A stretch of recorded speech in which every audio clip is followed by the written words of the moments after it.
పగ తీర్చుకొనుట నా పని, నేను వారికి ప్రతిఫలమిత్తును అని హెబ్రీయులకు రాసిన పత్రిక 10వ అధ్యాయంలో దేవుడు ఇలా అంటాడు.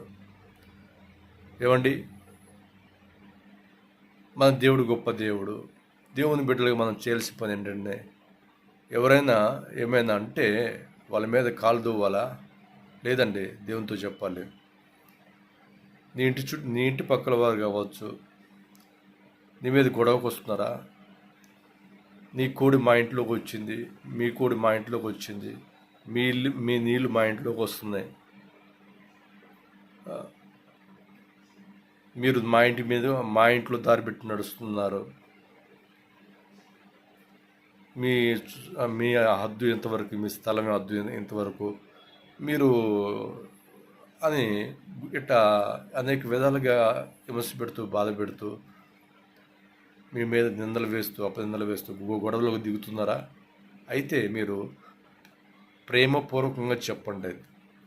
చెప్పిన తర్వాత కూడా మీరు వినలేదనుకో, దేవునికి వ్యతిరేకంగా మీరు మాట్లాడాల్సి వచ్చిందనుకో, మీ నోటికి మీరు స్టిక్కర్ వేసుకోవాలి.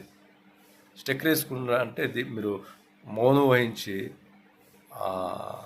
అక్కడ నీకు జరిగిన ఇబ్బంది, కష్టాన్ని దేవునితో చెప్పడం నేర్చుకో. అప్పుడే దేవుడు నీ విషయంలో జోక్యం చేసుకొని నీకు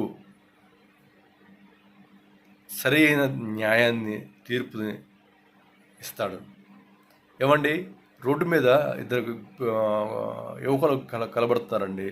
ఒక అబ్బాయి తండ్రి అట్లా రోడ్డు మీద అటువైపు వెళ్తున్నాడు. తండ్రిని చూసుకుంటూ కూడా కొడుకు అతని మీదకి కాలు దూవుతున్నాడు. ఆ కాలు దూవుతుంటే తండ్రి పట్టించుకుంటాడా? పట్టించుకోడే. తండ్రిని చూసి పక్కకు వైద్యులకి, నానా వీళ్ళు చూడు నన్ను కొడుతున్నాడంటే తండ్రి జోక్యం చేసుకొని, ఏడా మా అబ్బాయిని ఎందుకు కొడుతున్నావు అని గద్దిస్తాడు. తండ్రి సంతోషపడతాడు. అంతేగాని తండ్రి చూసుకుంటూ కూడా పక్కన అరే అంటే నువ్వు కాలు దూవుతున్నాడు అంటే అతని మీద తండ్రిది ఏముందని, తండ్రిది ఏం లేదు అక్కడ, తండ్రిని లెక్క చేయలేదని అర్థమే కదా. మరి ఈరోజు నువ్వు ఎందుకంటే ఒక మాట అంటే నువ్వు 10 మాటలు, వాడు ఒక 10 మాట్లాడు, వాడు ఒక మాట అంటే నువ్వు 10 మాటలు, దేవుని బిడ్డగా నీకు అది తగునా? అది నువ్వు దేవుని బిడ్డగా నీకు అది అలా చేయటం నీకు సిగ్గు చేయటం అనిపించట్లేదండి? నువ్వు ఒకరు మాదిరిగా ఉండాలండి మనం దేవుని బిడ్డలమే. అంతేగాని నోరు మూసుకోవాలి. నన్ను ఎవరైనా ఎగ్జాంపుల్ అండి, నన్ను ఎవరైనా ఏమన్నా అంటే నేను నోరు మూసుకుని నా దేవుడికి చెప్తాను.